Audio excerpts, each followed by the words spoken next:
me there.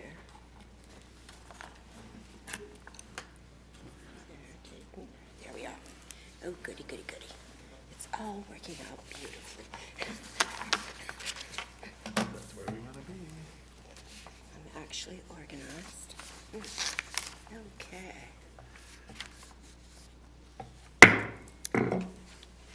Good evening. It's 5 p.m. Calling the special meeting work session to order.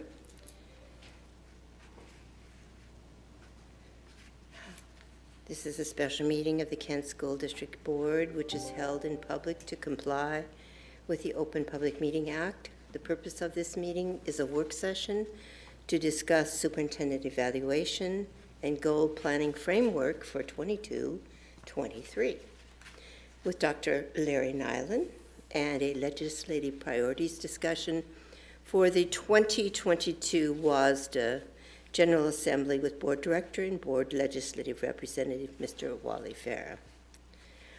All right, I'd like to just do some housekeeping here. Is Dr. Jewel Harmon, our Chief Accountability Officer, and Miss Naomi Zentella, our School Board Executive Assistant, will be attending the meeting via Zoom, and there she is. I don't see Naomi yet, but I'm sure she's there. All right, first off, on 103, I'm going to call the roll.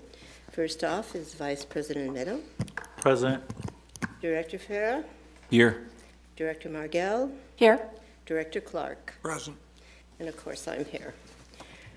All right, we're on to 2.01, Superintendent Evaluation Goal Planning Framework for 2022-2023 school year with Dr. Larry Nyland. I'd like to call on Superintendent Villa for the introductions. Thank you, President Hamada, members of the board. Thank you for the opportunity again to be here this work session on a busy night tonight, but I call this a real collaborative night, looking at discussion about board superintendent's governance and evaluation thereof of goals, and then legislative priorities that I look forward to each year working together on behalf of our students here in Kent School District, really across the state.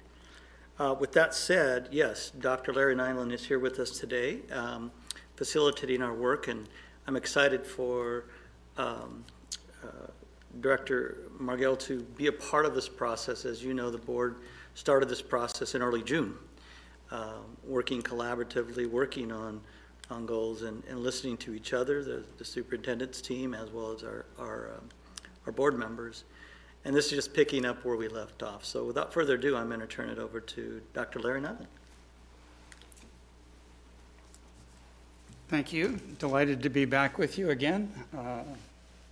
President Hamada, Board of Directors, Superintendent Vella, thank you for being part of this journey. Thanks for having me to be part of that with you, and I really commend you for the amount of time that you've put into this process, knowing that there's just so many other things that are demanding of board time. And the goals and the evaluation, as you've heard before, and I'll give a little bit of a recap tonight, are one of the most important things that we can do, because if we can keep our focus on those goals, we know that it'll take us to where we want to go, which is successfully preparing all of our students for their futures. So I did a little bit with the Kent rocket. I think it's perfect for our conversation here, that we have several stages in liftoff. You have one stage to break gravity, and then you have another stage to get out of the atmosphere. And one of the little bits of trivia is that in the fine print down at the bottom, there's an ignition, overpressure protection, and sound suppression cooling deluge system. It takes 500,000 gallons of water in the first minute to launch that rocket. So it kind of protects everything around it and lets that rocket lift off. So that's part of the role for the board and superintendent, is to keep a focus on those goals and make sure that there's good liftoff. And then the goals, the governance, and the growth all go together. And again, I commend the work that you're doing with Sandy and the Board of Distinction process, which is also built on research-based evaluation criteria. So you're learning the right material and setting the right direction for the district. So tonight we wanted to take kind of an overview of where we've been, where we are, and where we're going. So this is a bit of a recap, and Dr. Margot, there's an opportunity to catch up. I know that you're on a real steep learning curve with all of the things that need to be done, and you're reading lots of material and doing lots of good work to catch up. So, briefly, we met as a board on June 7th, talk about successes and opportunities. We completed, you completed the superintendent evaluation and worked through a public process on July 13th around the revisions. So I really appreciate President Hamada's leadership in making that happen, collecting the input from the board, feeding that back in. So President Hamada, I don't know if you want to add anything to that, but just really appreciate the board's commitment to the process and your leadership. Well, I think it was kind of good, and might want to share with our new board director that, you know, before that we went over kind of 2021, and we didn't really come up with a formal evaluation of an intern, but kind of set the stage of where we were going. I mean, in an interim year, we set the stage for a lot of stuff, including, you know, getting started on our virtual academy, which is up and running. We hired a new person in a diversity position, Ms. Simone Hamilton, who's excellent, I think, and going to cover a lot of areas. One of the things we kept saying, and I kept hearing from a lot of board directors up here, not only myself, but Director Bento and, I mean, former board director, we wanted a lot more student voice. We got that. We had a listening session, and they're doing things individually in the high school. They've got that started. So, I mean, we really, not only the rocket may be just going up, but we've been moving all along, even in some difficult waters. So I appreciate your help and expertise, and I'm glad to see this whole thing come to fruition so we can, you know, have this be a really effort from everybody on the board, and what we've done before and the community input we've heard in our different surveys and all that to hopefully get to the best product that we can have. So I'm grateful for you to be here. Thank you. So, brief recap. The research says 4 years, 4 goals equals student achievement. Jim Collins is one of the business gurus that talks about this, and I've been reading him for years, had the opportunity to interview him for an article that I wrote not too long ago. And, you know, it just seems like, well, it's got to go faster than that. You know, it has to go faster than that. And yet, it's kind of a cycle that you go through the cycle once and you figure out, oh, we didn't have quite the right goal, we didn't have quite the right measurement, we didn't have quite the right strategy, and so then the next time you go through the cycle, you tighten all of that up. I had a visual, I didn't put it in, it's kind of like the big target and then the smaller target and the smaller target, and finally hit the bullseye. Or here, the arrows represent how we're organized, and unfortunately, too often in education, we have a lot of good people doing a lot of good things, but they're not necessarily coordinated. And so then when you get to that middle arrow, you finally feel like, wow, we're all headed in the same direction. And then you find out, oh, well, we're kind of siloed and we aren't necessarily talking to one another, but we're all working hard and we aren't quite getting where we want to go. And so then you finally get to the, okay, how can we blend our goals together so that each part of the organization is supporting the direction, and then finally blended, braided, overlapping, where people truly are knowing where they're going and supporting each other in getting there. So that's the goal, and it does take a little time to work work through that process, as in year 1, year 2, year 3. The other one that we worked on, and this was visual that President Hamada wanted us to take out of the hand-drawn version and turn it into a graphic that we could continue to circle back on, which is another version of the arrows. We need the board, the superintendent, executive cabinet, school leadership, all of our schools, all pulling in the same direction with the community. And again, that's part of the making the arrows successful.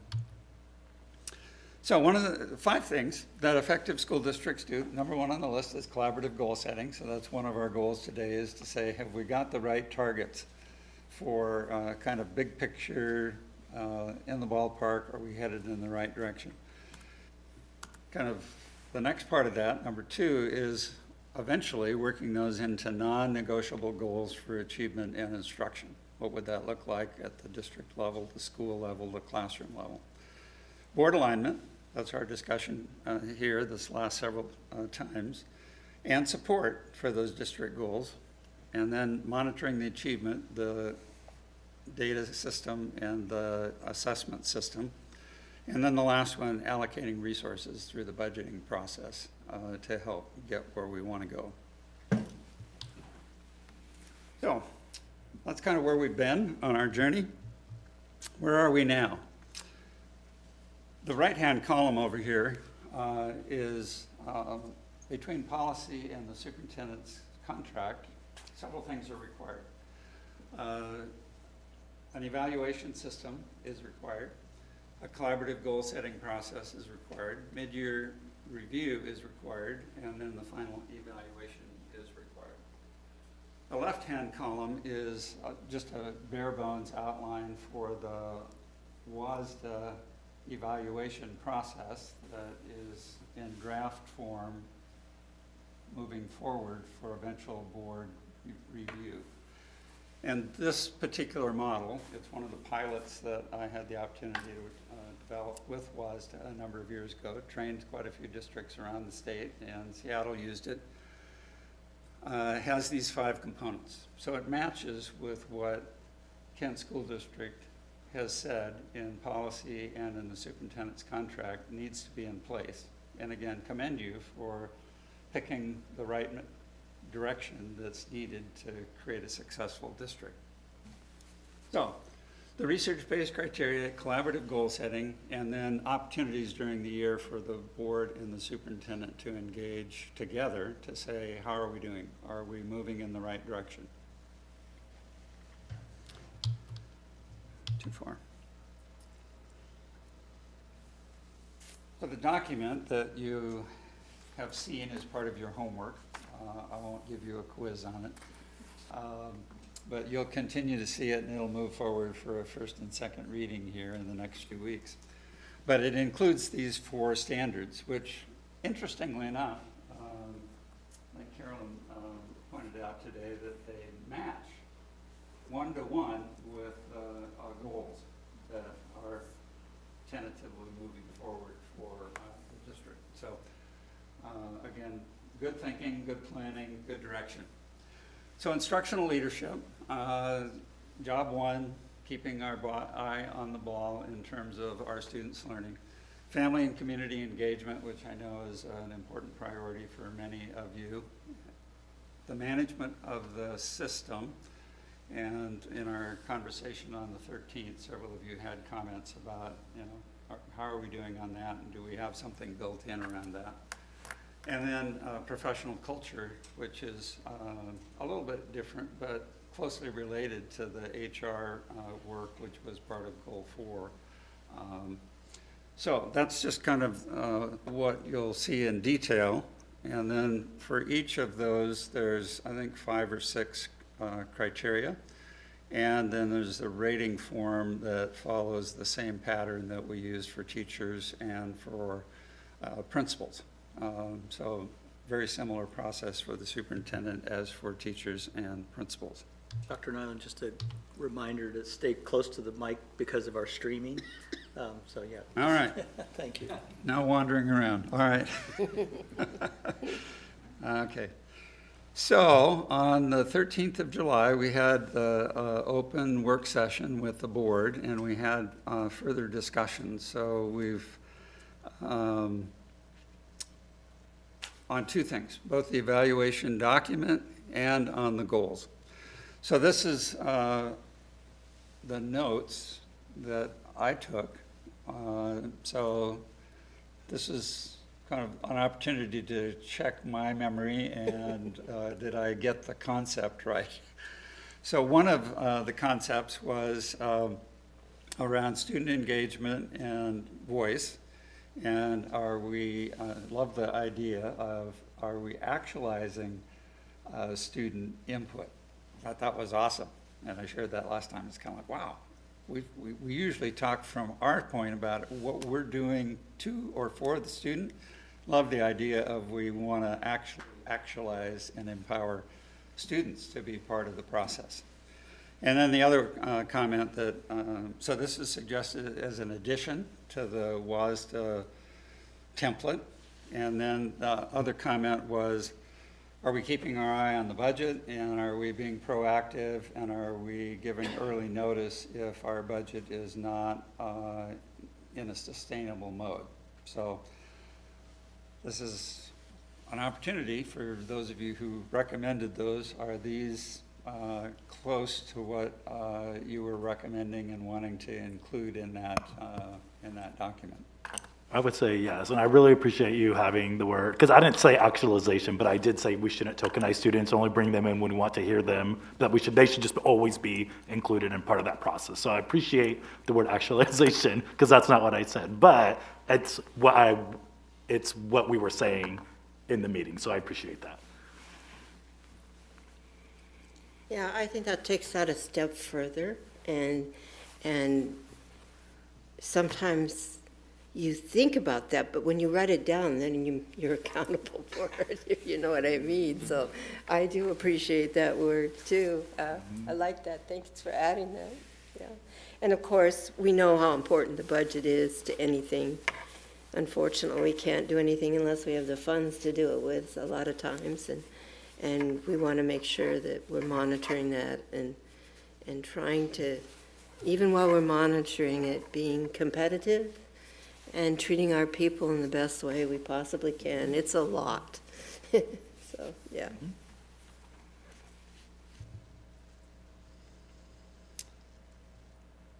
So I'm jumping ahead just a little bit, but you'll see a long document coming to you for first reading, which will have these 4 standards plus these 2 additions built into that. And then it'll also have the goals in it, which I'm going to switch to next. So at each of those sessions, excuse me, at each of those sessions that we've had earlier, we've talked about what were the successes from last year, and then what are the opportunities for us going forward.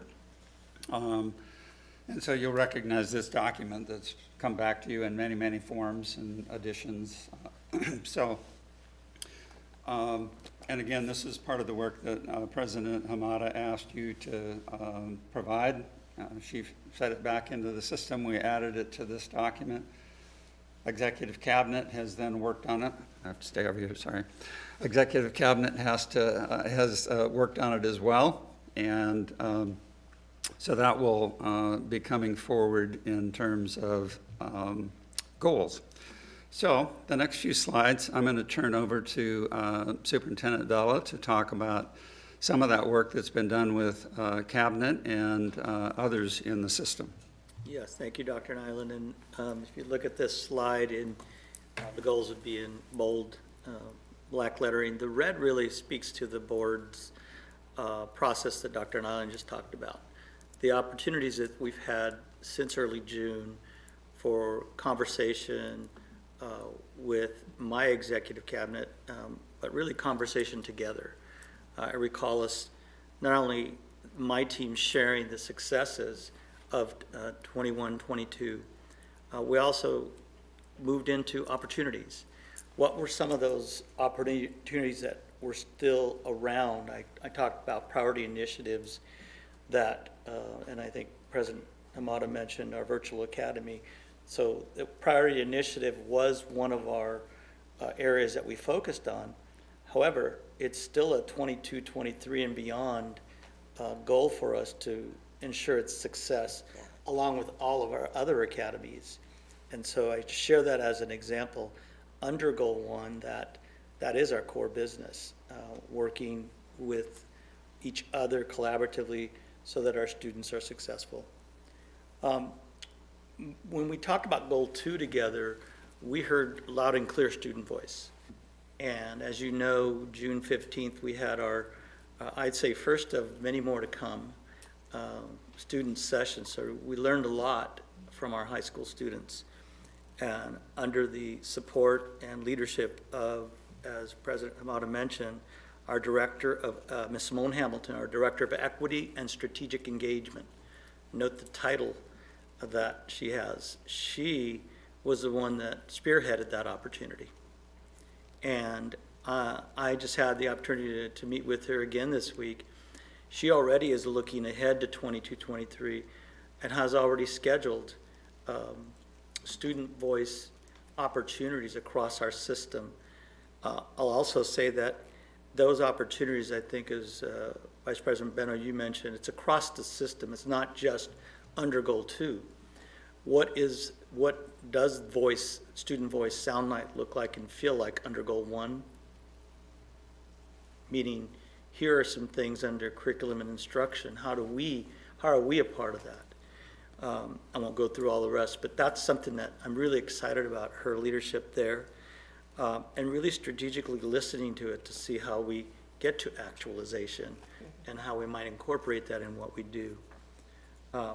And Goal 3 and 4, obviously, the systems are so critical that are aligned back to the slide that Dr. Nyland had. Not only all the arrows pointed in the right direction, but braided together so that effective organizations really are those that are continually learning, and they are a learning organization. And I really think that this process that we've engaged in since early June and before is really about modeling that perspective on behalf of our kids, that the more that we learn from each other, that it will only help our students succeed. And then we talked a lot about recruitment, retainment of a diverse and premier workforce. And that's critical to us. We heard from our Educators of Color Network who have embarked upon a 2-year grant from NEA where we're going to continue working closely. I've talked to Associate Superintendent Damon Hunter about continuing that throughout. So yes, we have 4 years, 4 goals, student success, but we have to continue that process as it relates to Goal 4. People are an important commodity to helping students succeed. And how do we care for them around, how do we get them here, how to retain them, and how do we continue to help them grow? And so my team's really took what the board had to say and already has started looking forward to 22-23. You go to the next slide. So where are we going next? We've already started that process, as I mentioned. And if you go on the next slide, I wanted to show you what you probably have seen either in some of my communications or some of the videos, the back to school video, a number of other things. I've been at chamber meetings, I've been at other meetings where I've shared with my team what started in August at August Leadership. And Director Clark, thank you and others that were able to attend. It was the beginning of, here's what I've heard from our board after collective and collaborative input around where we're going next and what does that mean looking for? How can we look at a theme, if you will, that'll keep us together, and that is building bridges, every student, every voice, every day. That is very important as we look at the first part of that, as I shared with our leadership. Building bridges is not only building new ones, it's rebuilding those ones that may be a little frayed and or strengthening those bridges. And that's really the purpose behind building bridges and the message that I had for our leaders. And every student, that's intentional from what I heard from the board. And I shared with our leadership stories of what that may look like, sound like, or feel like. And I talked about how that could be actualized and how they might incorporate that as they set their goals within their school improvement plans, and they work together collaboratively in their schools to achieve students, or help students achieve. Every voice is obviously students, that's a forefront, but really every voice is every staff that's in our district, our community, any stakeholder that has something to do with student success. So that was voice. And every day obviously is there for a lot of reasons, but every day, and Vice President Bennett, you can attest to this, summer hits and you're not done as a school teacher. Every day you're thinking about getting better at our craft and what we do.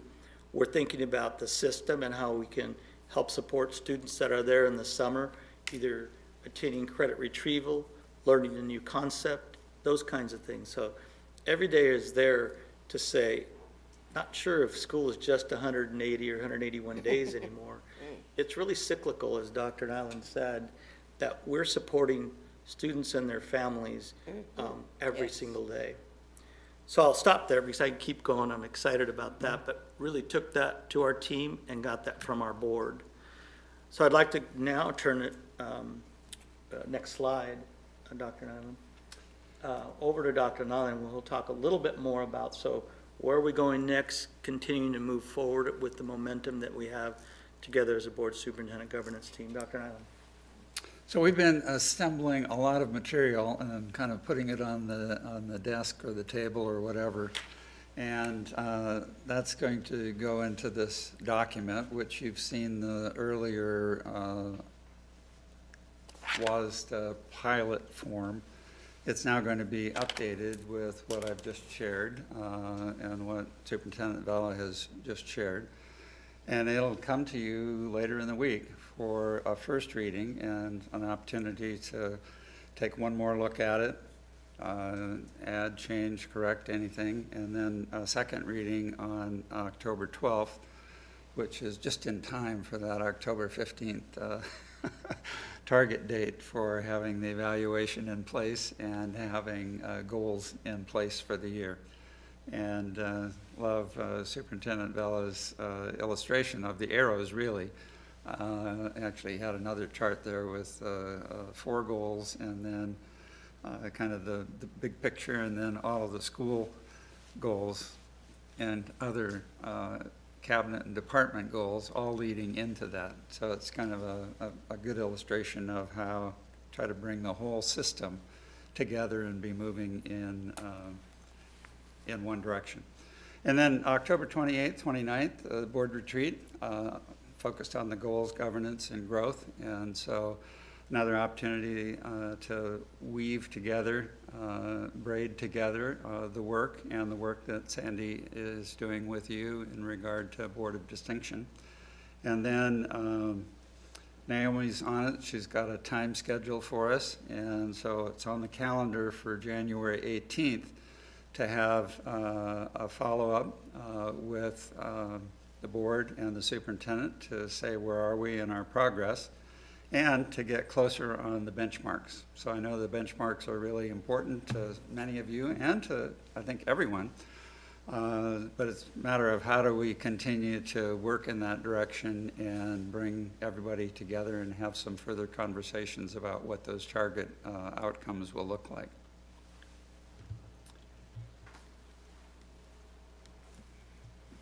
So that's kind of the overview. Again, trying to bring all of these pieces together around student achievement.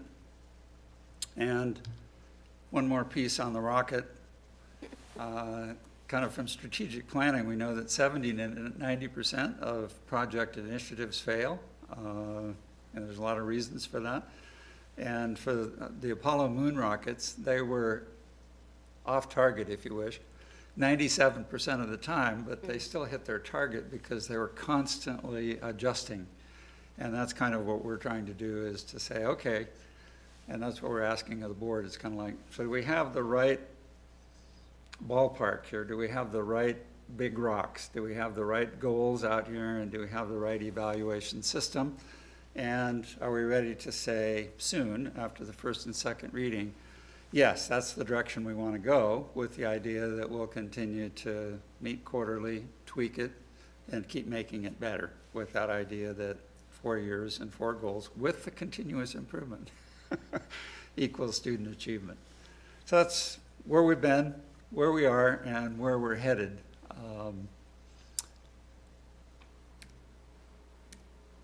And I think I'm way ahead of schedule, but No, I think we're right on. Thank you, Dr. Nyland, and we want to just open it up now to our board for any questions, thoughts.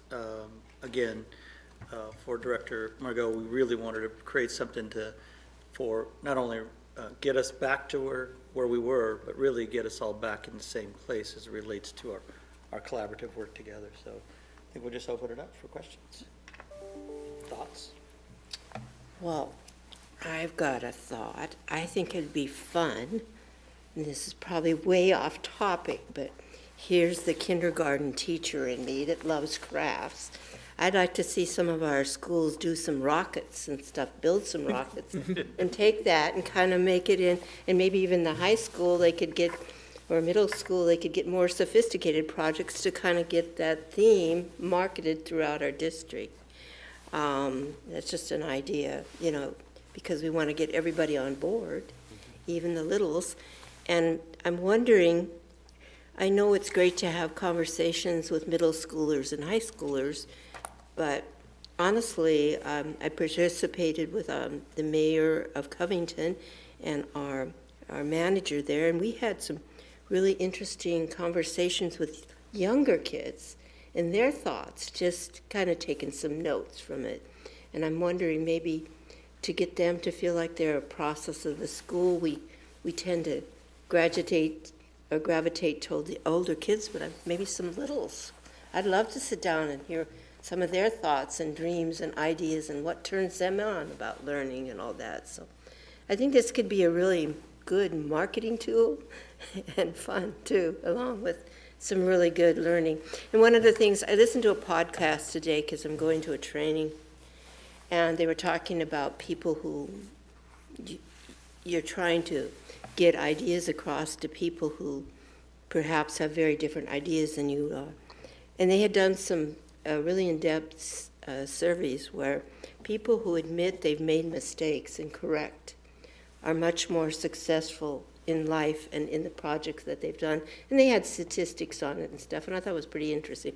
They also said, which was interesting to me, that highly intelligent people really feel that they know it all, and they've been reinforced with that throughout their whole life with getting A's or being praised, but some of them are the hardest people to change their ideas, and once they do, it's just, I mean, I learned a lot about, you know, let's do this stuff, but if we can tweak it along the line and learn more from it, the product, the end, the rocket's gonna go up further and come back safe. So, there you go.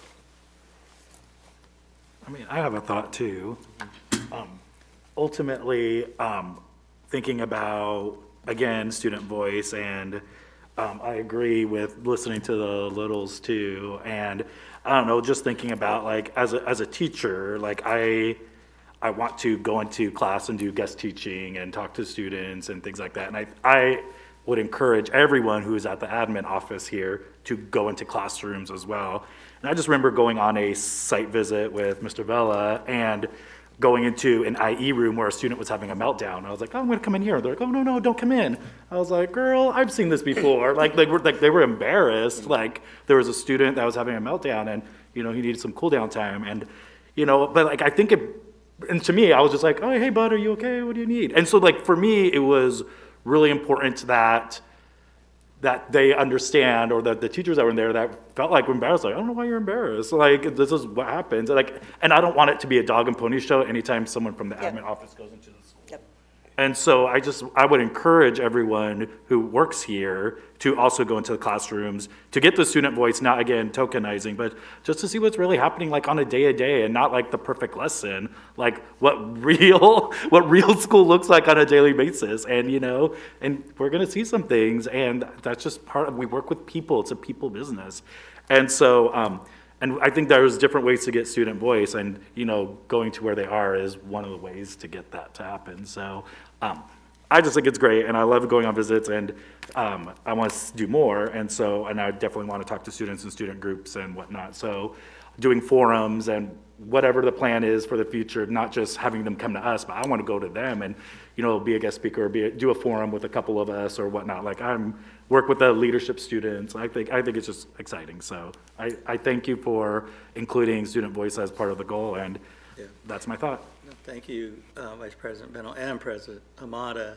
I do remember that visit, and that actually, back to our work together since June, that's also something that was brought up, if I'm not mistaken, Dr. Nyland, in some of the, reflection that you had as a board. You enjoyed those visits, and I think you said you want to continue those, and we're doing that. Dr. Margell, I think Director Farah, you're going also. So we're starting that process and continuing. But I think that, back to your point about being more student-focused and having student voice, that now, once we set our goals and moving forward, we're moving forward together for the same outcome. And we know now when we go out there, it's in support of that. And as Dr. Nyland mentioned earlier, when the whole foundation is going to the same place, that rocket's going to take off. That is what's happening in schools. Their school improvement planning then becomes more focused, and we become more supportive on aligning our resources. So thank you for that. I just want to add that, when I see, one of the goals that says prepare students to be college ready, that's a big statement, right? As an engineer, I want to bring it down, right? How do I make it very detailed? So goes to my mind, what are the metrics that we're measuring so that we can take a baseline reading right now, and then let's say mid-year, we look at that again, and then take that measurement and see where we are. So that we always, like you said, it says right there, it says it's always continuous improvement, right? How do we know that? We know that by taking measurements, adjustments, understanding, what happened, learned lessons. For me, that's where my mind goes. So I really wish, maybe we could include one of our work sessions, those readings, so that we can then look at that and then study it and then figure out how we can make improvement for the next quarter, for the next month, however, timetable we set. So that's where my mind's at. I just wanted to share that. Thank you, Director Farrow. One of the things I didn't mention, after I shared the bridges, every student, every voice, every day, we dove right into our data. So how are we doing? Right. As it relates to our students being successful? And you mentioned goal one, college or career ready. Right. What's our data say about the preparation? Right. And also, what does it say about those who have left us? Right. How successful have they been? And our teams that work toward that end, they do follow that data. We have a Gear Up grant that I'm sure in Renton, we have a team that does focus on that. So we look at that kind of data to, again, measure how we're doing under goal one. And those benchmarks are what Dr. Nyland is speaking to, is that once you have the big framework of it and you can get the pieces, I can't remember the slide it was, that we started talking about those specific priorities and opportunities. Now we start drilling deep into those, now that's what the work that my team does and works towards, so that we are clear about kind of the arrow piece, where we're going. More importantly, how we're going to measure our success. So thank you for that. Appreciate it. I just want to, going forth, you kind of hear a lot of good things along the way, but I really resonated with some of the notes that I put down, measuring. You know, how you measure is what you do, right? And so that's what I'm really interested in seeing and what that looks like, because outcomes are so different by what you choose to measure and what's included in there. And so I'm interested in learning, and I think that there's a lot of stuff that I don't know, and I apologize for kind of coming into this a little bit late and not being part of those discussions earlier, but, and I absolutely love the portion about student voice.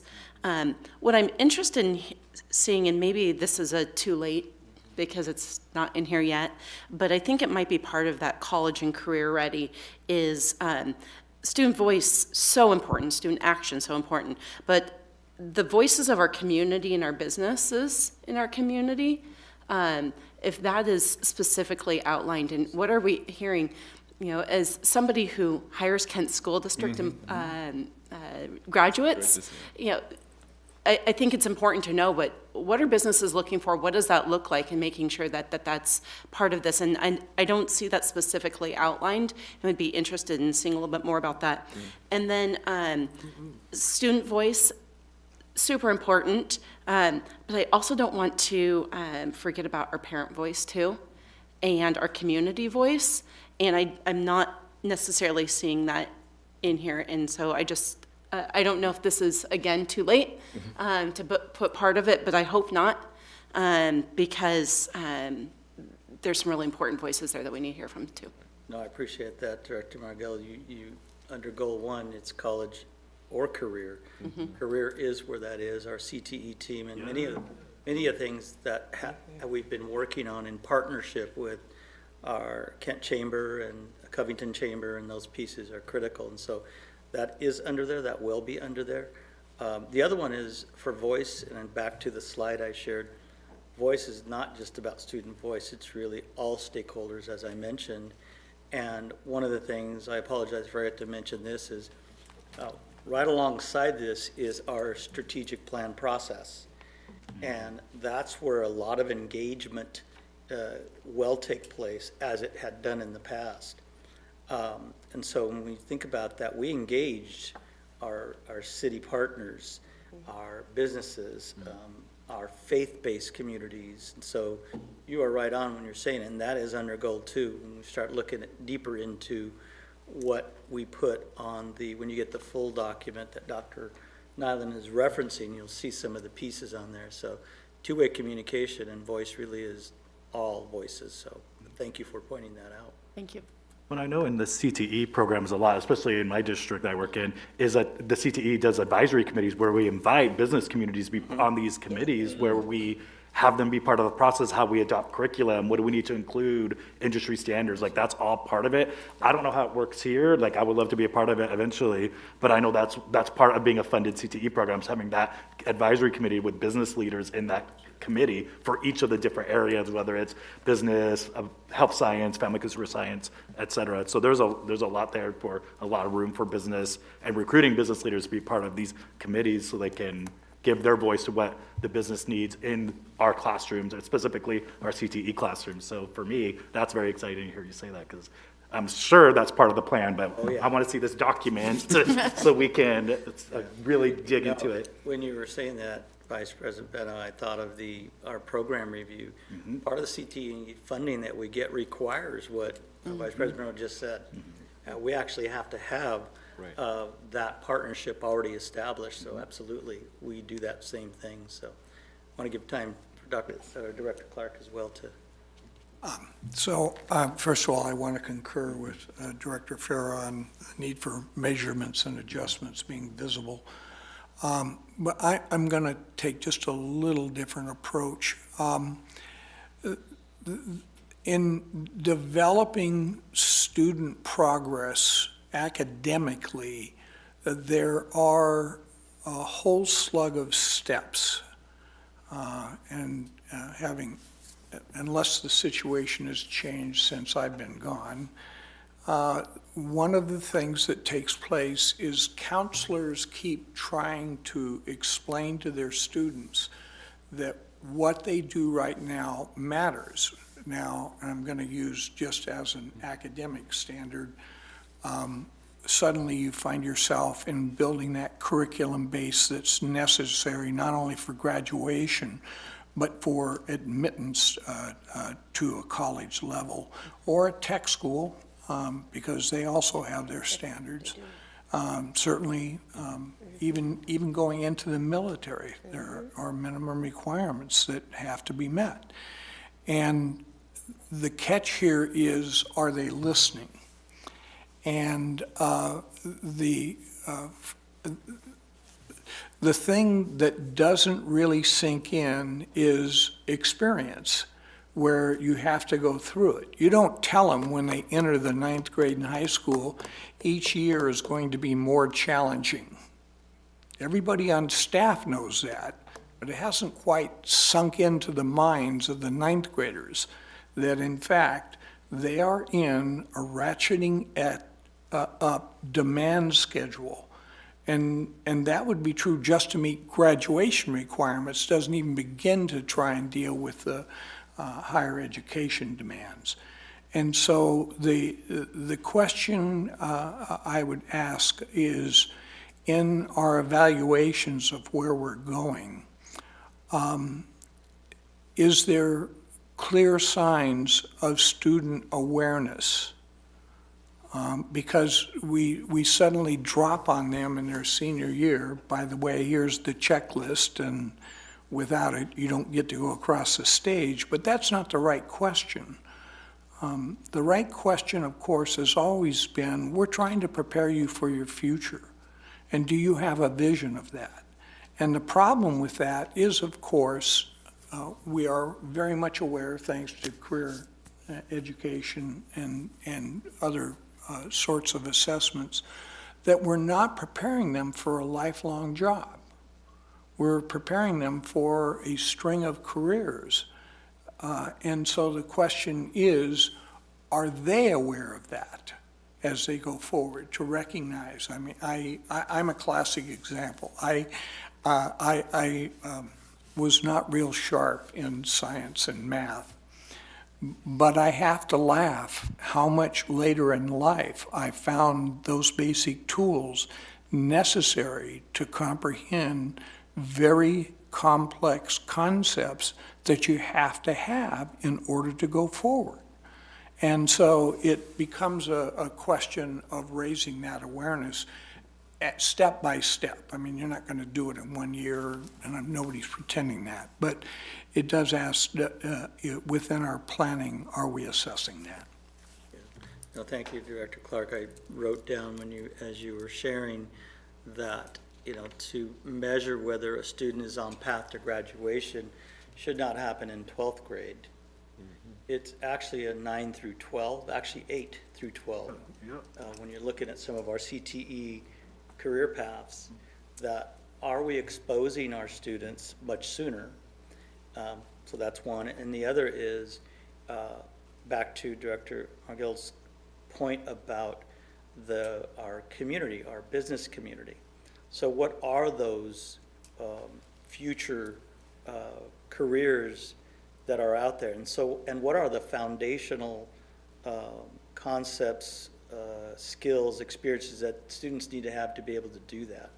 And that's why I believe our partnerships with our business community in really engaging with, just as an example, those like Blue Origin or Red Dot, and a number of different corporations that can help us with some of these, including our financial partners. I look at Director Margill, because that's also an important piece, a foundation for our kids. So in short, it is really, how is the system, back to goal 1, monitoring and using the data that I explained earlier in order to inform itself on how they're doing. How are we doing in meeting that need? And you mentioned make sure that they have the vision. All those pieces are a part of that. So thank you. I will turn it back over to Dr. Nyland to kind of summarize for us the next step. Took a lot of notes. I'm sure that everybody else does as well. So great conversations. I love all of them, but the last one especially fits this idea of constant adjustment and checking. So I think 10th grade on track is part of the formal measures that are being collected now, but you're right, that then begs the question about, okay, what about 9th grade, and what about the first few weeks of 9th grade? And yeah, so great example of what we want to create over time and get all of those pieces headed in the same direction so that we have 4 years, 4 goals, and great student achievement. So thanks for letting me be a part of the journey with you, and thanks for the good work that you're doing.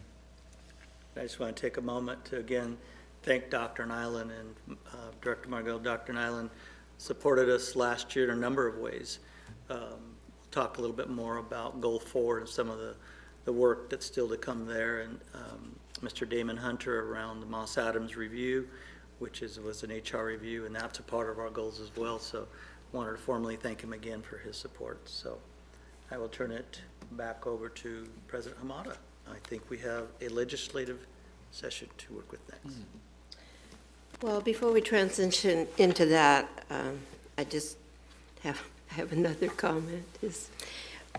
As I look at child learning from birth on, and if we turn kids on to something that they love, that they're excited about when they're little, and that they feel a part of, all of this is going to come together, that they just love to learn, and they'll find their own path. And I think one of the things we kind of miss is we think, oh, these littles, they're just, playing or stuff like that. But again, watching my youngest granddaughter, which I've had, she's kind of behind the other grandkids, but it's been a joy to watch her and her ability to just love learning. She loves learning. And because she's been exposed to so many different things and had that privilege. But if we can somehow, when we get them in our systems, develop that at a young age, all the rest of the pieces are going to fall into place. If they feel accepted, if they feel a part of it, they find something that turns them on, they're going to want to do these different things, and they're going to find their way. So I just thought I'd mention that. So I guess if there's any other further discussion, we'll kind of transition here. Looks like we're about at 5:51. And again, Dr. Nyland, you're just a wonderful person. That smile you have on your face when I came in from the parking lot here, it just kind of, I could just see you in a school and the kids entering, they're thinking, oh, he looks like a nice person, I want to be here. And that's half of it there, is feeling accepted and wanting to have a good day. So, all right, let's see. We're on to 2.02, and that is the WASDA Legislative Priorities for 2022 General Assembly with Director Farah. And I'm going to call on Director Farah to begin the presentation, I guess. All right. Yeah, thank you. I thought about, have a good one, Dr. Nyla. Thank you for coming.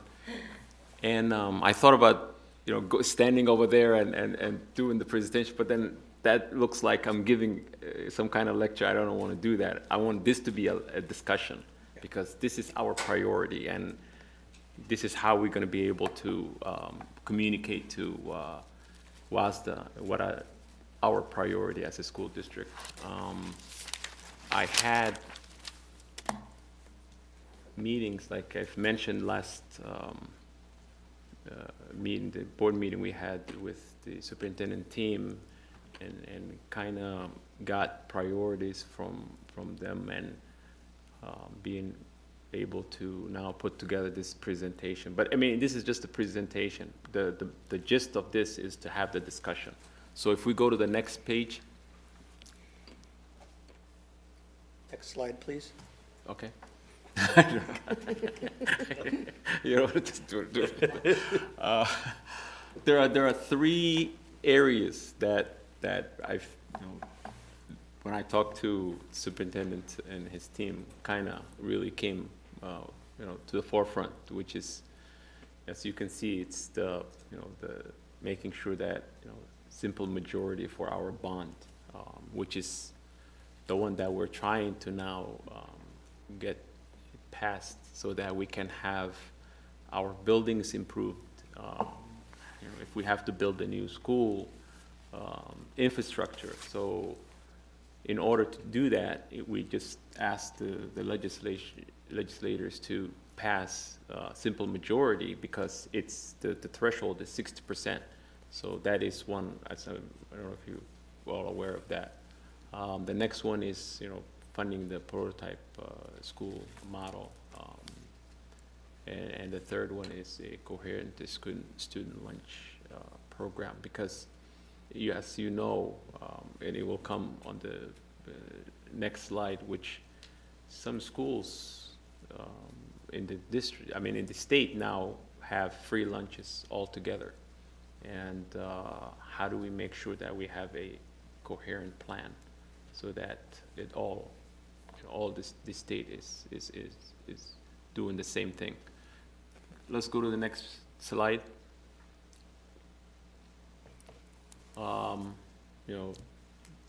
We need to make sure that that hold harmless of enrollment loss. It's still early to know how many students we have, but it's trending the right direction, which is a good thing. But we're still further away from where we should be.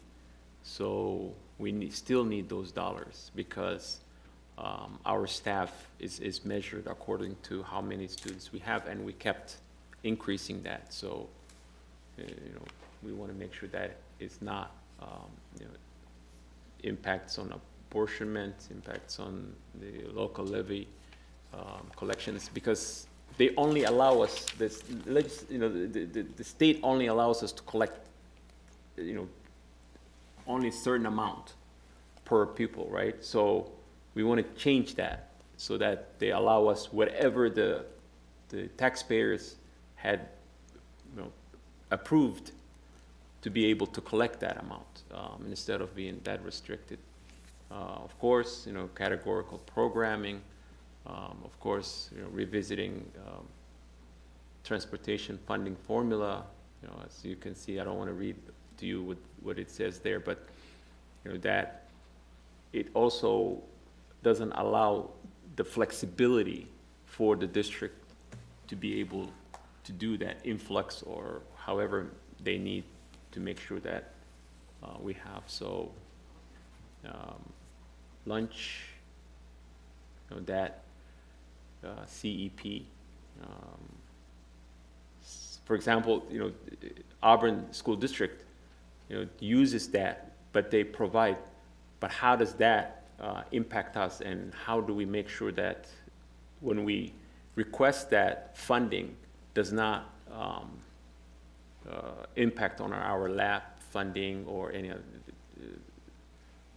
Maybe Ben or Dr. Harmon can really explain better than I can, but that's the gist of it, is how do we make sure that it's a coherent for the whole state. Not some school districts have that, and some school districts, such as us, that such a large district, we're not going to get punished if we get CEP funding that our lab is going to be reduced or is going to impact our funding of Title I. So that is also something that we just need to communicate to the legislators and let them know that this is our priority. Let's go to the next page. So this is what I shared with you in the email. According to the page and the priority name. And I'm sure you guys were able to look through the handbook and had an idea of what are the priority that you would like to communicate so that we can have a list of priorities. I think it's up to a maximum of 10 priorities that we should provide to WASDA. And also the reason why we do this is because, WASDA has I think, over 200 priorities. So if you just say blankly, we're going to accept that, that doesn't look like that you really know what it is that you're asking for. You just want to ask for everything, and that means basically nothing. So we want to make sure that when we're communicating to us what our priorities are, it's just a maximum of 10, and then we can say, these are the things that we really need as a district to make sure that we're successful for next year, which is the year that legislators passed the budget, the big budget. So us, Kent School District, we really need those dollars because so you've seen our budget, it's not something that can be sustained, especially of the number of students, enrollment declining, and all of the other things that are coming up on this school year and next school year and so on. Let's go to the next page. And so this is what I was just explaining, that I want us to have this discussion so that we will come up with 10 priorities, maximum of 10, and then that will be our priority that we can communicate to WASDA. Let's go to the next page. And here they are. So I hope you guys have your priorities, and if you feel I can go first, and If I may, Go ahead. Director Farah, Right. in the background, we're keeping the notes. We have notes of not only what you saw on the slides, but Ms. Santel will start populate these as the board begins to share their two yes, legislative priorities, so. I mean, I have some opinions before I provide Right. Yeah, my, like, I do too. like on the legislative priorities page slide, can we go to that legislative priorities discussion? Is that WASDA's legislative priorities? That what WASDA's recommending? right. I mean, what we did was we took it from the handbook, Got it. right? It shows the category. Their priorities. So, for instance, like under Right, right. governance, category 5, my judgy self is, Right. why is opposing partisan school director elections on there when I have some other opinions about other things that should be WASDA's priorities, like, funding for nutritious meals, or, I don't know. I'm judgy about why that's on their list of priorities, but if Right. that's on their list, that's Right, fine. right. But it's not on my list. Right, right. And, So, and like I there's- said, I just provided that as an example, right? It's not written in stone, and it's not like we got this. What do you got? Yeah. But this is Right. what they're advocating for? Is this Right, the list? Okay. right. This is from WASDA's handbook, Okay. right? So what I I'm being want to judgy do, then. right? I know. So what I'm saying is, the reason why I started with this as a discussion is because this is not something that I come up or WASDA comes up. It's what we come up as a district. Correct. So therefore, we communicate that too. But it makes it easy if we can say it's related to this with WASDA. In the handbook, the priority name, what page it is on, and the title. I got you. Does that make sense? Oh, yeah. I just don't agree with Right, this right. being their top 10, but that's fine. Right. But like, I have mine. So that's. All right. Thank you. I All right. appreciate that. Thank you. Appreciate knowing that. So Well, yes. just a little history on this. Right. Is that they get together year-round in meetings, and just like any legislative body or organization, anybody can present resolutions or initiatives that you want and put together. And the people that have been at these meetings, apparently, which kind of surprised me too, found the ones that they thought would be the most important in their organizational skills. They're going to have a general assembly. They're going to, it's going to go on for hours with debate, and they're going to say how many you really want this on there and how many want, and they'll take our priorities of 10 and mix it in, take in Seattle, whoever's there. Right. Yep. And they'll come up with a final, they'll mix their sausage together and come up together. But in general, I I guess I paid more attention to that this year than I have in the past, and I thought, who wrote these resolutions? First came into my mind, because they go on, and I'm thinking, you've lost me.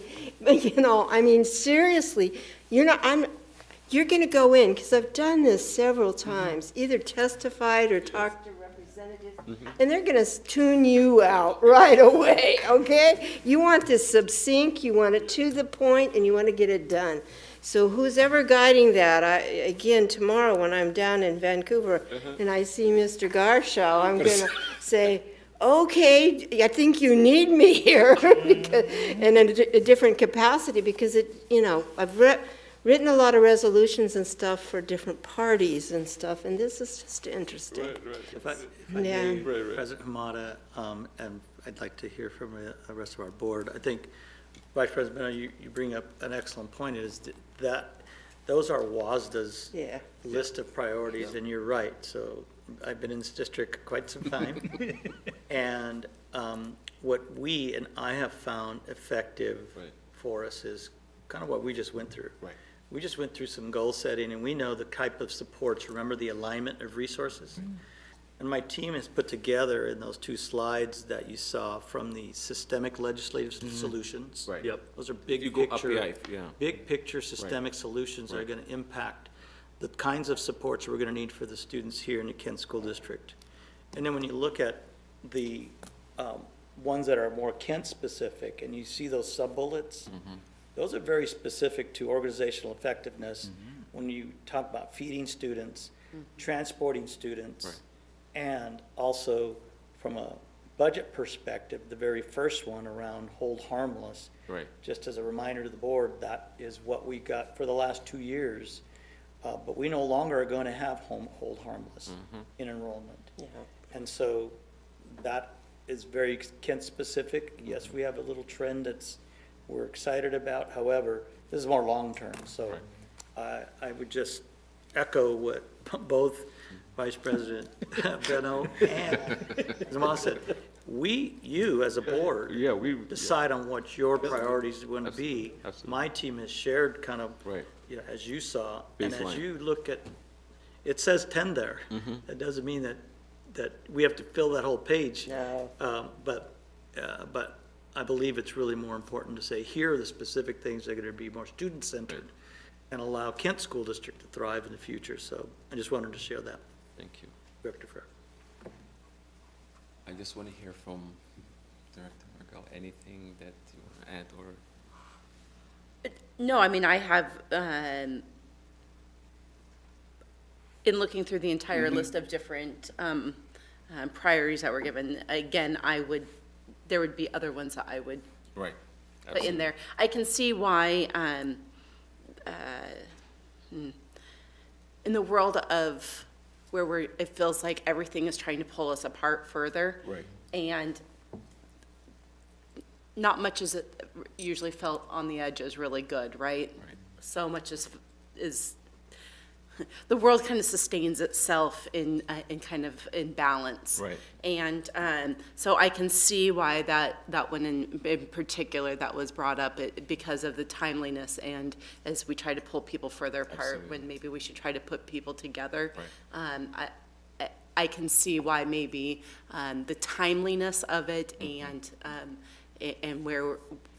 what's happening in kind of other parts of the world and the United States, it comes up. Is that my biggest priority when we can, there's other Talk about other things. things. Yeah. Yes. Maybe not, but I do, I can, See it. Right. yes, Yeah. and so, yeah. Yeah. Thank you.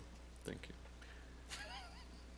Here comes the list. Oh, yeah. Are you Are giving we going to give lists now? Or are we going to wait for Are you the? going for the list? So, No. The thing I I'm wanna gonna- do- I'm just going to open Right. with something Okay. that will bring it into focus, all right? right. So my priority would have been that we look at specifics in terms of health and safety of our students. Now, watch what happens when you go down that route. So my favorite is nurses, right? we recognize there's a significant need, and we fund well beyond what the state does. But what doesn't seem to be brought into the conversation is a recognition of student makeup. So we actually happen to live in a time when the medical health system is the most robust in history. And what it really translates is we've got many more infants that are surviving than have in the past, but it means our student population is more fragile. And so the question becomes, does the system change to meet the needs of the categorical demands that obviously occur? And clearly, under state funding, it doesn't. But when you start to deal with safety, then when we start to, we just came out of this conversation, out of COVID, where the transition year where kids were out of the classroom for 2 years and then were expected to make the adjustment into a structured classroom, and it just exploded as we discovered that particularly those in transition years going from 6th grade into middle school or going from middle school into high school, it was not pleasant and it was extremely demanding on everyone. And so when the superintendent proposed that we clearly have to deal with emotional and social supports, we were only, we're looking at something that we've known all along is potentially very dangerous if you don't do it. And so the question becomes, once again, does the system reflect what the needs are of the population that we serve? And the backdrop for that is the entire idea of a public school system is to serve the needs of the community in their educational basics. And if you don't deal with safety and health, you create barriers that, of course, guarantee lack of success. So I throw that out just as a generality. Right. Then the thing that got tossed up earlier that I believe the system isn't even vaguely comprehending is if we could go back one slide. The Anyway, legislative, it was the one that basically talked about buildings that were, bonds requires Bonds. simple majority. Yeah, simple majority, yeah. yeah. Right. But here's the question I have, Right. okay? Number one, we've got 44 buildings, and grimly, a number of them were built in the 1960s. And I find Trailers, it, don't forget the trailers. well, the catch is, in public discussion, we all recognize that there's climate change, that it's real and it's Right. impactful. But I want to ask the question on a different level for the public school system, which specifically is, what is that in terms of meaningful changes dealing with climate change and its effect on people and climate change and its effect on facilities? And I'm stuck with two different things that I think just aren't on anybody's list. The first one, quite obvious, I mean, I don't want to say it's ironic, but looking at the air quality as I was driving up here, the obvious concern I have is, look, we know that global warming is different in different regions, but it is extremely impactful. And for us, we end up asking some very large questions that we throw it out in a conversation and then we never come back to it. So in some of our elementaries, for argument's sake, we deal with letting kids learn about spawning of salmon and what it means in salmon-bearing streams, and how that in fact is obviously a renewable resource, but a great learning opportunity. Okay, but what's climate change gonna do just to that one activity? And if you ask that question, then my question is, where are we going through in terms of measuring what climate change is doing to us? Now, this is much more impactful, easily, visibly, when you deal with facilities. Remember those 1960 buildings? Go to a middle school in a heavy rainstorm and count the buckets in the hallway. Or even Mill Creek, like every time it rains heavily, like what Well- happens to Mill Creek, right? Like, but- I mean, That- you're that's a really different saying. problem. yep, it's different, yeah. You're saying global warming is real? Oh my God. Okay, just want to make sure. But in your Just wanna make sure. conversation with your legislatures, Yes. you can see what you're dealing with. Absolutely. It yeah. becomes something that's easy to blow off. Absolutely. Because you don't have a measurement of it and Yes. its impactfulness. Right. And I don't think we have a scheme to actually collect that data in every school district in that state. Right. And in terms of its human impacts, Right. we're not even close on that. And if we don't get a handle on that, once again, we'll be behind. Definitely, absolutely, couldn't agree more. And I just want to make sure that we are coming back to, like what priorities that we would be communicating. And Well, we have a list for you, I'm sure. I know, We have a I know. list. I know everybody's got a long list, so I want to make sure that we all capture that list and that we can prioritize it and see which one should we. Well, speaking to the list that was created and listening to Director Clark, if you read the funding and allocations under Category 4 on page 84, number 43, amply funded staffing level, that talks about nurses and counselors. So, I mean, that could kind of fall into something, I guess, they did a page and a half, they wrote about it, but, I mean, I guess I could fall into one of my put down on the list, definitely, you know. We have one. We have one exactly. Do you have another, Yes. President Amata? Yeah, I do. And that was, let's see, of course, the under categorical, number 1, learning, number 26, page 54, universal free meals.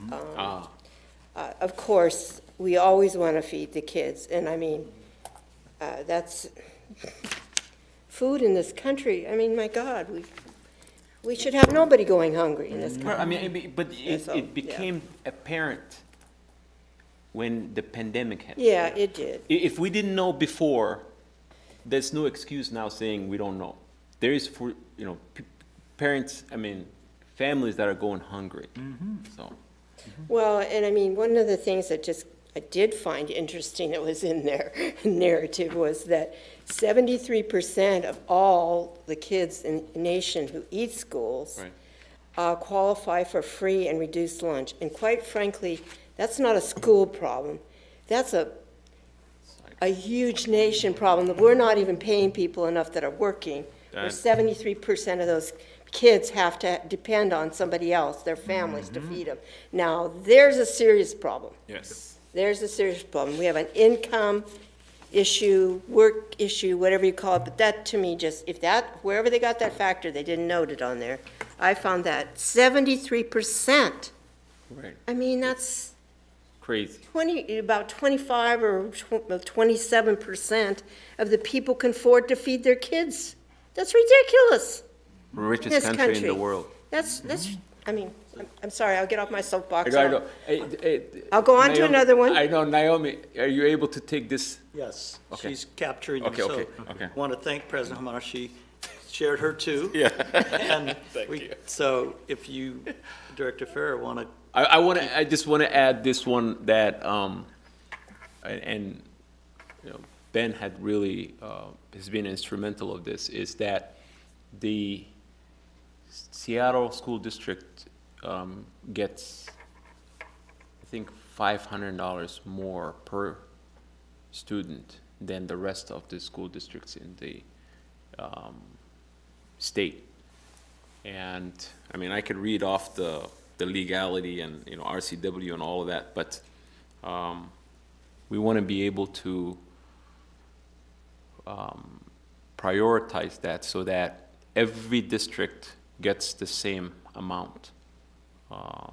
And that is equity, because it seems Seattle gets a little bit more. And it's, I say a little bit more, but it's, if you add the numbers, it's a lot per student. So we want to make sure that I Yeah, communicate. specifically, I believe that's B under hold harmless, that the impacts Right, on local levy collections, the per pupil cap, that what you're, right, and also that's the, you know, that also, what I wanted to also do is, and when you look at the handbook, it's, I think, page 171. You can go back, yeah. we can find that page number 4. Right, and make that one of the priorities is to say, you know, we should be also asking for that. And that's what I want to do, is when I'm sitting down with the legislators, I want to communicate that way and say, hey, you know, this is what we want, and make sure that, are you going to support a legislation? That would be my question. Thank you. So those, did I hear two? I just did one. Okay. I just want to do one because I don't want to, some people have lists, so I, Okay. Oh, I have more. Oh, did you? we don't, because it's 5 of us, right? So, I mean, I know, don't have I'll to let really. other people go. I know, but I just don't want to make, I just wanted to emphasize this. It is maximum of 10. Yep. So it doesn't have to be 10, 10, right? that's So I will sacrifice my one so that somebody else can Got it. have. at Okay. least, yeah. When I made a list knowing that we would probably agree on some, like Leslie already took 2 of the ones on my list. Right, so exactly. So I have So- others, right, so right. can I list those? Of course, Okay. of course. So I was actually kind of disappointed that there's one that's 89R about school-based health centers was put on their do not pass consent agenda. So like I was trying to look for like that more in detail, but as someone who believes in wraparound services, Right. I think it's important to advocate for school-based health centers or wraparound services of some sort. So I would like to see us advocate for that. I can't believe it's on their do not pass agenda. And I also, it's probably somewhere else, but I'm sure it's wrapped up somewhere else, but on their do not pass consent agenda was also 103R, which was no mid-school year budget cuts, which I think is really important for us to advocate for. Yeah, So I was very surprised. So I don't know if I agree with yeah. their list, but that's okay. I don't have to. That's why I'm That's putting it why, out there that's now. why that's why we're here, so that Yep. we don't have to really agree on that Yes, list. Yeah. but those are my 2 that I thought were really important. I mean, there's a bunch of others, but I will let other people talk. But those are my 2, 89R and 103R. Thank you. Thank you. I'm going to say that a lot of this I had some questions on, you know, number 36, I'm trying to understand some of the history on that one and tax collection and taxes that were, Which, it was talking about the buildings and that when we pay tax for anything that we should be given the tax back. And so some of these sounded very interesting and what, I guess when I think about priorities, right, I go through like there's a lot of things that you like, right. right? And there's a lot of things I really like. Yeah. But what I'm missing is what's the biggest impact and start from biggest impact and going down. And that's, And so, I appreciated when you were talking about, global warming. Yeah. We go ahead and put that in the pretty big impact Exactly. area. But, and so I welcome the discussion because I think that there's a lot of knowledge up here that would be able to round out some of my knowledge about larger impact on the district. I guess there's a couple of things that stood out to me that I'd like to at least, I'm not saying necessarily put them on here as the list, but there's 3 of them that I wanted to say that didn't make the list that I felt like at least should have some discussion about, if that's fair. Number 33, attract, recruit, retain high-quality, diverse staff. We have to try to recruit, and what I've heard is we want a diverse staff. Right. That's not in question. The problem is that we're not getting the applicants Right. that we want to be able to make that go forward. That may or may not be a correct statement. I would love to have more discussion on it. But I know how you ask any question will impact the answers that you get back. Right. And so how we ask for who we want to keep and attract, I think that that's important. Right. Also looking at our measurement, there was 2 other ones that stood out that if we're willing to make the measurements of our district, why wouldn't they be the things that we would fight for in the legislature? Number 38, around CTE. And then number 48, around student voice. And making that not just something that we can choose to ask for or not, but that we actually require that. Right. So those are 3 other that I would just like to put some discussion around.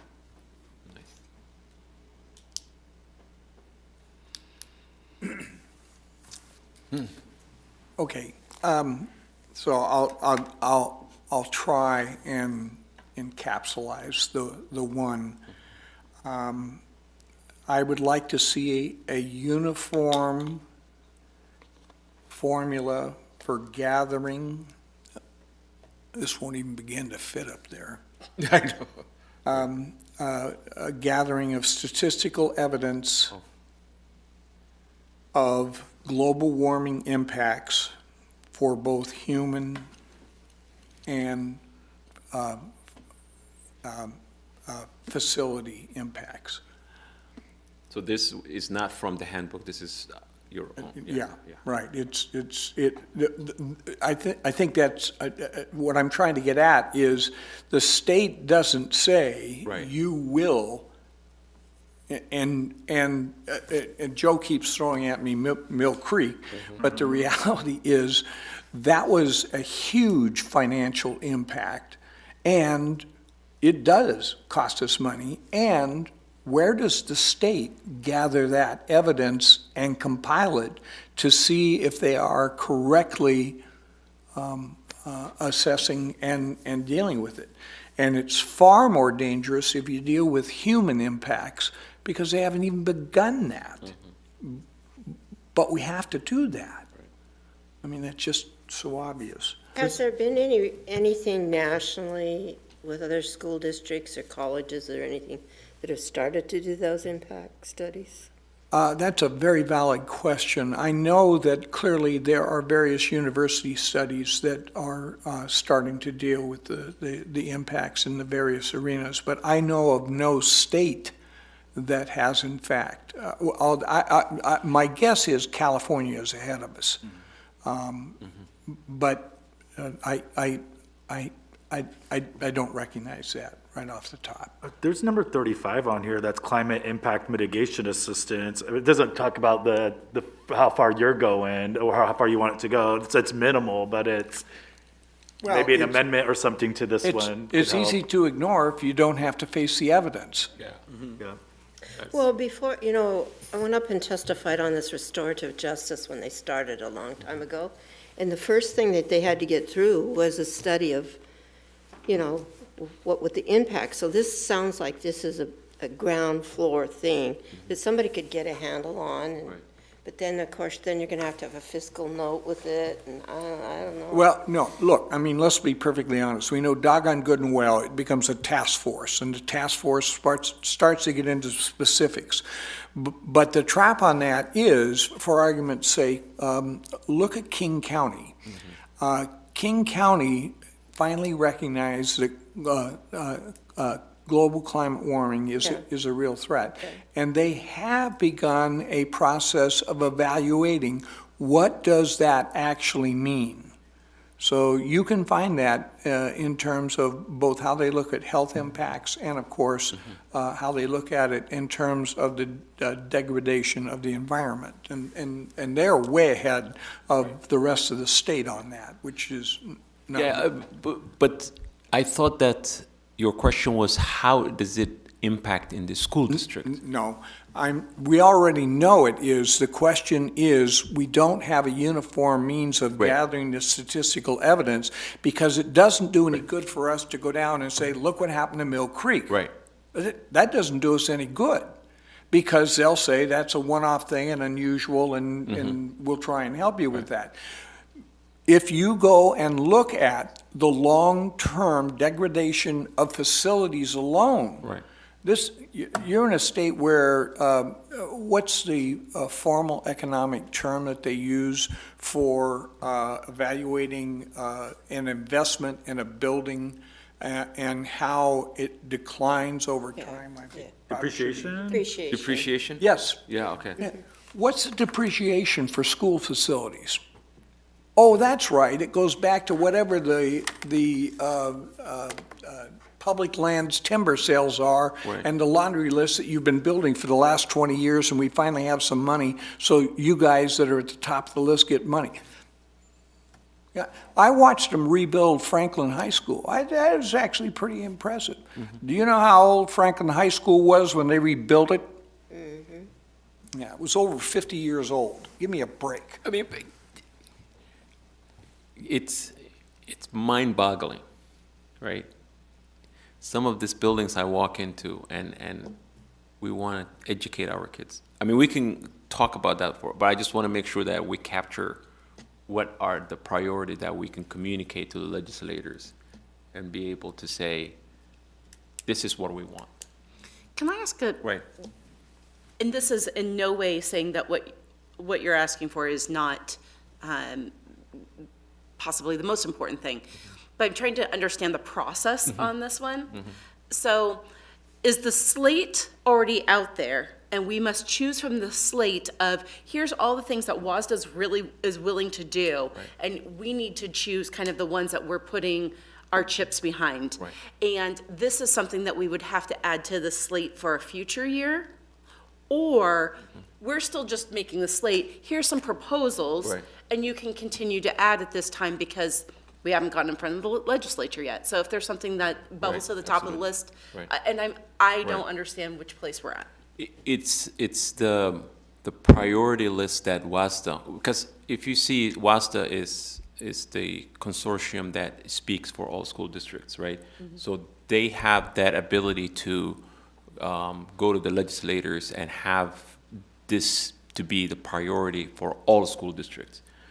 For us, that list they gave us it's a list they think that school districts need it, but it's not necessarily a list that we should say, this is what we want. We could choose from their list Okay, and also add. great, thank you. This will all be worked on in their convention. Exactly. That's coming up here at the end of the month, and they'll go through this, and if these could change. Right. Because they're just a group of people that have put this together, and when everybody has a representative, which their vote is, and Wally has our vote, they'll see if this list changes. So it's still in the sausage of making. But like parliamentary procedure exists, so like I don't know which version they use because there's so many, but I'm Right. assuming whatever version they use, you can make amendments, you can. Yeah. So like if like the number 35 one, if we really wanted to do it, we can say, hey, Wally, will you put yeah. Tim's amendment in so we can make that one, like, I'm assuming we could, but I haven't been, so I don't know what rules of order they use or whatever. I'm assuming if it's any type of parliamentary procedure, we can do whatever, like, I think so. If maybe myself, this will be my first one, but Leslie has been in one of Well, those. I mean, we could definitely put something out there, but the problem is, are you gonna get the votes from other school districts when you're just throwing something out there new? It's just like any measure, you wanna get another bunch of people behind it. I mean, I think it's worth the conversation that we're having here is about, environment is something that's really worthy. And I think we'd be a front leader to bring it up. Do I think it's going to get on their priorities? No, Tim, but I'm going to be a realist, but I'm just telling you. But, I mean, there's nothing wrong with, hey. I mean, You can, and it says right in here, if you read through this whole thing, you can present another resolution. You probably want to write it up, and in their format, which I think is crazy, and do it and present it. You can present it from the floor. right. Or Wally could present it from the floor. I mean, and this will be something that we all, say this is important to us so that we could present them that priority and make sure that we have enough votes. And I'm sure this impacts every school district. So if we wanted to, we could do it. And there'll be 3 speakers or 4 speakers for it. It goes on. This thing goes on and on that they discuss. So if it gets to the floor, then you'll have, Wally, well, I don't know, between now and the end of September, you'd want to find some people that are going to get up there and speak for Because it, that's what that are going to be that's what we there. have to that have- exactly. So We have it to takes some recruit. work, but that's how it works. Yeah, is, we have to recruit some other districts that But go you- along with us. Yeah. So if I may, Right. great conversation, discussion, Yeah.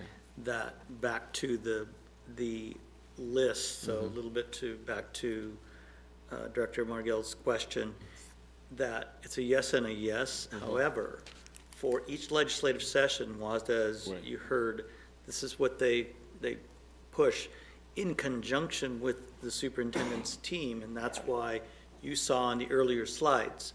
My team, big picture, as you saw, systemic legislative Right. solutions, that we've been working on these for a while, but you saw those as key pieces. And then you saw what's specific to Kent, and I won't go through those, but it's really a team approach. So the board members, along with superintendent's team, that's why my team got together and said, here's what would really impact us here in Kent. And we're just part of the team, and now the board is looking at 2 priorities, could be one of those, and whatever it is, but we need to move towards those so that once we list those, the board then prioritizes them from that, so that as the legislative session then begins, the Kent School District Board now has worked on the priority list, the list of their priorities, and then out of the list, they've prioritized them in order. So now you can move forward, and so Director Fair, that's what Naomi is ready to do. She started kind of doing that, but we need to make sure we have the title, the list, and the page, so that we can get that onto that page and then prioritize it. Does that explain? Yeah. And that's what we really like to do is that, not only that we mention the priorities, but also, which priority goes first, second, third, fourth, yeah. Does that make sense? Yes, if you Right. look at the document, it Right. says, what are your top 10? Right. You need a title, a priority number. In other words, is that Yeah. the board's 1, 2, 3, 4, 5? So eventually you got to get to that. Right. And then you need the page number that's on. oh, page number. that's the Right. work I didn't do that. that needs to Right. be done. Right, and the reason is the handbook, has page numbers so that, as, Director Hamada said, President Hamada said that if we want to introduce a new resolution, then we have to have the people behind it and that can vote on it. So if we want to go that route, more than happy to do that, but I think it is easier that we can just pick one that is closer to the priority list that WASDA has already, and then we can communicate that way. So if I can have Naomi kind of, she's captured some things, has your names, kind of get us to where we need to go. So if Naomi, you want to share what you've captured and what you still need so that the board could prioritize, that would be great. Yes, thank you, Superintendent Vela. Well, good evening, President Hamada, members of the board, and Superintendent Vela. Thank you for allowing me to assist in this important process. A few things so that we can fill in some of the gaps. If I may, Director Farah, you mentioned the one initiative from page 171, but what I would appreciate having is the title so I can fill that in. Okay. It is, are you ready? Yes. Okay, title is, can all districts generate the same amount of local levy funding? That is the closest one. 101R? Yeah, 101R. Okay, I have, can all districts generate the same amount of local levy funding? Is that correct? That is authority, local assistant, legislative committee recommends.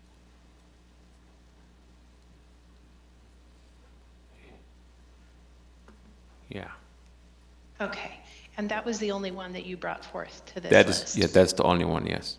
Okay. And then moving on to school-based health centers, number 89R, that was submitted by Vice President Benno. Is there a page number for that? That is 159. Thank you. And then 103R is on page 173. Thank you for the reminders of those. Yes, thank you. And then the next three were submitted by Director Margell. The first was attract, recruit, retain high quality and diverse staff. That was number 33. The page number for that is? 64 to 66. Thank you. And then you had mentioned a number 38, but I didn't catch the title for that. Career and technical education funding. No, you're out of order. I know. Sorry. Oh, keep And that's going. on page 78. No showing emotion. 78, thank you. The last one I brought up was number 48, which is on page 95. And it's titled Student Voice in Governance. And governance, In governance. okay? And just as a little correction, number 33, high quality, diverse staff. There's no and before diverse. Thank you. And that last page number for 48 was? Page 95. Thank you. Thank you. Now, the item submitted by Director Clark, it was mentioned that number 35 was a close match. Well, the closest. Same topic. What page is that on? Is it a close enough match to list the title and the page number? No. Okay. So then the question becomes, how do we want to do this? Do we want to write it up and then solicit other districts that can, because that's what will be the case. Okay. That sounds like a great floor strategy for you to learn I was- at WASDA. That sounds like it. Interesting Director development. Benno will give whoop whoops. Just glad you're doing it. I'm gonna need some help from you all so that we can gather enough votes for this, so therefore it goes forward. I mean, I'm sure there's like, I know, because I do this kind of stuff with the NEA when we go to conventions and stuff, and there's always a process, like for NEA at our national conventions, or you always have to get 50 signatures and Yep. whatever. So I'm assuming there's a similar process. So I think part of it is looking at what the process is, and then we can support you once we know what that process is. Okay, so what I'll do is I'll find out the process from WASDA tomorrow and then email everyone what the process is so that we can get on, because we don't have much time. We're talking about next week. Oh. Yeah. That's what I'm saying. This is really, I mean, we're talking about this next is week, really- so we're not gonna be able to have enough, just saying so that we are aware of what we're asking. Is there anything in here that we could slide this under to kind of add to it's That's- already on, I mean, I That's have, why I said 35, because it's the closest that I found, that maybe we can add it as like an amendment or like a substitution. I think you'd have a better chance of doing something like, at this point, that's all I'm gonna, you know. And if I may I suggest that you have 9 items here that were submitted, and then 14 items on the list. If there could be a ranking that takes place. Right. To minimally, if you want to hone in on just the 9 that were discussed at length, or if you want to consider the rest of the list that was there preliminarily, but a collective board ranking for whichever items that you wish to bring forth would be helpful. Is there a possibility to make that a little bit bigger? Because I'm wondering if we can combine or not combine or consolidate, but if there's some that are similar, maybe we can prioritize some over others since we can only have 10. And if there's 14, Well, I'm gonna speak to 35, which you guys brought up, because now I'm reading it. And I think it speaks to a lot that you say. Did you read that, Director Clark, clearly? The number 35 on page 70? It talks a lot, I mean, it says, help districts reduce their long-term impacts on climate to support our student living. I mean, it's in the area. I mean, come on. that's what I'm saying. That is a perfect excuse to do nothing. Okay. That phraseology says They're if all you got a perfect complaint, excuses. write it and send it in. I want to see the evidence collected. But you could say, would you accept a friendly amendment to Right. that? You know, couldn't you, to correct a little of it? One theory, no amendment is really friendly. No, You always have to debate it. Well, I'm just saying, I mean, I mean, you could be nice. okay, I'm done fighting for you, Tim. You're on your own. No, So if I may, yeah, I think what was proposed, and I think is be a good idea, to at least take the 9 and have the board now start prioritizing. Right. So I mean, I that think, we get you through know, those. right. I think let's do the prioritization now so that we can. Okay. So, May I ask a question on this? I apologize. The process by which we do this, is there any, I've seen processes before, like high, medium, low to student impact, high, medium, low to budget. And then by being able to put putting that information in here, there's ones that tend to bubble to the top to me, right? And so is that anything that we're going to do here? Or I somewhat feel like if I gave you my priorities, it ends up being my favorite. Yeah, I was going to have Ms. Antello talk about what she had, idea of how she was going to. Thank you. Ms. Antello, if you can walk through how you were going to capture this process? Yes, thank you, Superintendent Vela. We could do a number of things. It could be just looking at what the 9 are that are currently for consideration and having a group discussion. But if we cannot arrive at a consensus, then we would be able to have each director either in this work session, or I can send out a spreadsheet for them to work on individually and have it back to me, where they can have the list and then do their own ranking from 1 through 9. And then based on the collective, then the final ranking would be determined. Yeah, I would prefer to have yeah. some time to be able to evaluate Absolutely. the other ones that were Right, brought right. here Yeah, tonight. and I think that process that we did talk about how this might be, we really wanted to have more of the conversation Right. today. But I think the board is at a place where they have most of the ones, the 9. And then now we can move to ranking them, and that's a process that Ms. Intello can work through fairly quickly. Right. But giving you the time also to go back to your, reading Right. some of the ones that you propose and reading each other's. Because you may have read yours too and not the others, so I think that would be wise to do. So, Ms. Intello, how would you like to receive that from the board?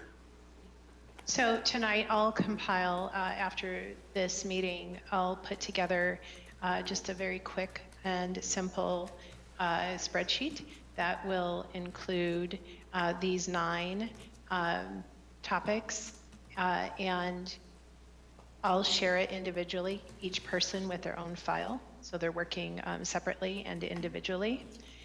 And then you can rank 1 through 10, not duplicating, or excuse me, 1 through 9, not duplicating any numbers. And then I'll put it together, and I can even do that jointly with Director Farah, so that he can be a part of that process. And then we can come up with the final list that would then be shared out with the board. So everyone would know what he was taking forth and how everything fell out in its ranking. President Amata? Great.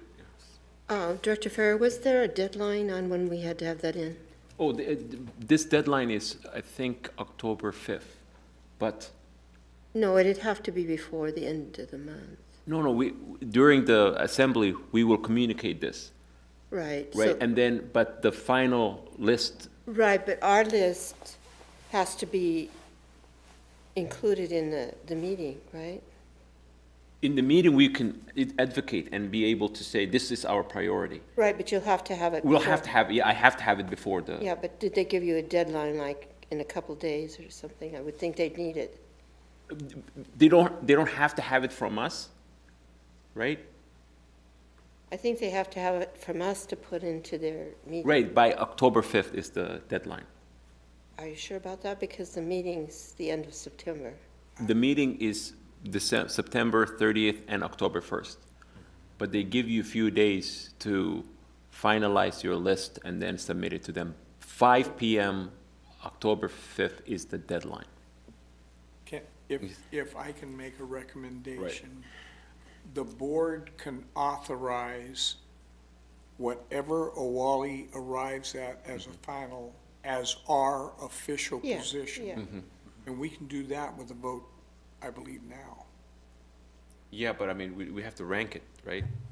You know, I'm telling you, she's right. You got a timeline that you're running up against, and whether you're gonna have an opportunity to actually approve that. Yeah. And I'm telling you, we've already narrowed the list enough Right. that we'll live with whatever you finalize. And we will declare outright that we acknowledge that is the Kent. Yeah, Priority. priorities. all I need is the ranking from 1 to 10, 1 to 9. So therefore, And- I can list it that way so that I'm not assuming this is our number 1 priority, this is our number 2 priority. That's all I want. If I may, that is something you're going to get that. From, Ms. yeah, Intello exactly, from the ranking, presented. exactly, yeah. But to Director Clark's point, Yeah. what he's saying, what that comes up is the one that you would be taking, Right, right. the prioritize. Cool. And I will have this out, the spreadsheet out, shared out with everyone this evening. So, and quite frankly, we did this process last year, so once everyone has provided their individual ranking, it doesn't take very long at all to compile it. Nice. Very good. Okay. Again, Director Clark, will you live with 35? I'm sorry, I can't, because that allows the legislature to ignore it once again. They can ignore all this, quite frankly, Tim. Could we agree, though, that this is something that, as a board, that we work on to have a proposal that we can collectively get support for getting it on this presentation for next year? Thank you. Thank you. That gives us time. And I would love to be able to be Really. part of that process with It you. really it gives us time and be able to then be able to come up with something. Well, I mean, there's nothing to say that the Kent School District can't present anything when the legislation opens, but I mean, you're not gonna get, this is gonna take a long time to get through, trust me. So you just wanna introduce it, you know? Right. There's nothing to say that we have to do this with WASDA, Right. but, I mean, it's always good to have numbers with you, but it's also good to get some headlines that we're thinking about, real progressive ideas Right. as a school district. That's just my 2 bits. So, any more discussion? Director Farah? do No, you need anything I'm really else? appreciative of the board and how we were able to come prepared and you know, discuss this, and I really appreciate this because it's, I know we're coming against time. We don't have much time to go through what we wanted to normally go through, like, you know, what Director Clark just said, that if we had more time, we would have. But unfortunately, at this time, we are at the mercy of just, you know, next week, we have to be ready for this. So I appreciate you and looking forward,